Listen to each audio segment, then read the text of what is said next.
When you're working on a dream, at some point in time, a transition takes place. And the transition is what you are becoming in pursuit of the dream.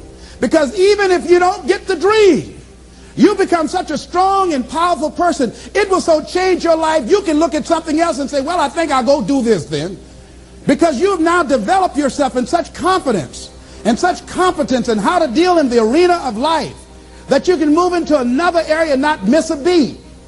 Once you begin to discover who you are, then you really realize how you have been given authority and dominion over everything on the face of the earth, including all the dimensions of your life. But you can only do that through the struggle of life. And most people avoid the struggle. Most people go through life avoiding pain. And when you go through life like that, something in you dies. Something in you that you never activate is lying dormant in there, that you never get a chance to call on because you have not challenged yourself. Somebody said the land of familiarity belongs to the dead. That most people like to feel like they're a king in the area of their comfort zone. They only want to do those things that they know how to do well. Osborne said, unless you attempt to do something beyond that which you've already mastered, you will never grow. So if you want to begin to grow, you've got to put something out here that you can't reach easily, that has got to make you stretch, got to make you jump for it, got to make you get back a little bit and dig in so that you can take a leap for it. And maybe you jump up there and you miss it and you skin your knees and you come back again and you bust your lip next time. But you keep on, and through that process, you learn how to leap higher. You start challenging yourself to dig deeper, and then you discover some things about you that you don't know right now. Some talents that you have in you that you didn't know that you can do. I started out just talking to kids, and now I'm speaking at corporations. Now I'm traveling. I didn't know I can do this, but had I not given myself a chance, and I'm saying to you, give yourself a chance. Here's something else. If you want to begin to make your stuff happen for you, I think that it's very important that you start trusting yourself. Listen to yourself. Listen to that still small voice within you. Don't try and make everything logical. There are some things about life that defies logic, that you just can't explain how the outcome is going to be. I think that's why Paul said you've got to learn how to walk by faith and not by sight. That once you begin to trust yourself and your ideas and your instincts, life takes on a whole new meaning, because now I want you to do that feeling that you are led. Just feel, I am led. And don't give your power away. You don't need anybody to approve your dream. It was given to you. If they can't see it, it's because it wasn't given to them. It was given to you. Hold it, nourish it, cultivate it, work on it. It's yours. It's your baby. Work on it until it comes into fruition. I gave away my power, and I said, I'm not going to do that no more. Here's something else for those who make it today. Do what you know is right. Treat people like you want to be treated. Don't try and take any shortcuts. Don't try and cheat. Pay your dues up front. I believe, ladies and gentlemen, what goes around comes around. You can pay now, or you will pay double later. So do the right thing. There might be a tendency sometimes, because of the negative part of our consciousness and our own programming, for us to want to say, well, I'll just do it this time. It won't matter. Won't nobody know. Ladies and gentlemen, everything matters. And you know you're somebody. You know. I'd rather lose out on my dream doing the right thing than to cheat trying to make a shortcut to get to my goal. I want to be able to look myself in the mirror. And that's what you want to do. There's no saying, judge a man not by what he does, but by that he doesn't have to do. And to judge the true quality of a man is what he'll do when nobody's looking. See, there's some good out there for you in the universe that has your name on it. And nobody can get your good. It has your name on it. They can't take your stuff. It's your stuff. So when you know that, when you know that whatever you're seeking, it's also seeking you, you don't worry. You don't run scared. You don't think somebody's going to take it from you. You listen to your inner voice and you always take the high road. There will be the tendency, the natural inclination to take the low road. You must resist that.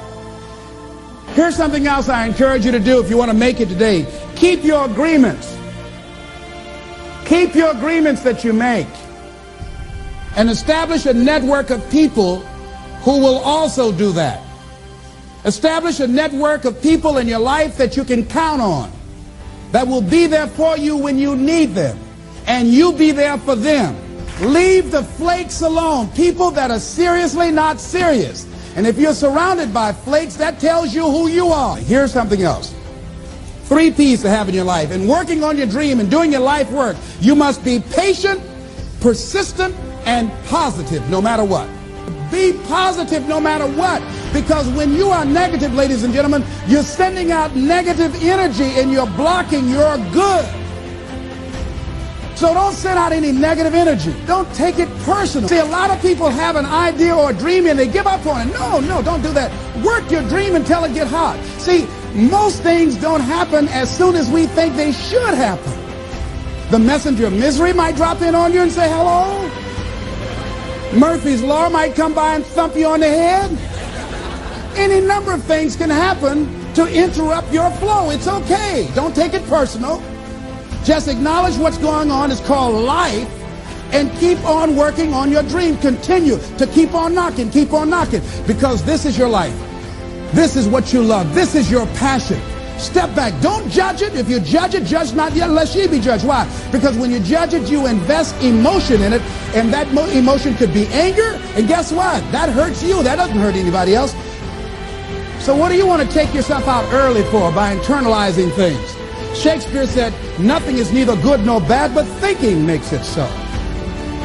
So judge not according to appearances, but right judgment, and feel that everything is going to work out for you because you're patient, you're persistent, and you're going to be positive no matter what. Don't allow other things or people or circumstances to determine what your reaction is going to be. So don't allow people to determine how you are going to respond to them or circumstances. Learn to look at it. Look at your life right now. If you want to keep on getting what you're getting, keep on doing what you're doing. You've got to be willing to change your ways. Your life is working. If you don't like what you have produced, you're a director, you are the star, you wrote this script. You produced this, whatever it is. If it's a hit, you produced it. If it's a flop, you produced it. Take ownership of it and decide to go back to the drawing board and rewrite the script that you are the star of. You have the power to do that. On this day, you can declare that I'm going to change. As you look back on your life, you can decide that I don't like what I produced here, and I want higher ground. I want to begin to experience more love. I want to have more adventure in my life. I want something that gives my life a sense of meaning. I believe, ladies and gentlemen, if we can accept the possibility of that this is the decade of consciousness. That's what I believe that this is. The decade of consciousness, if you please.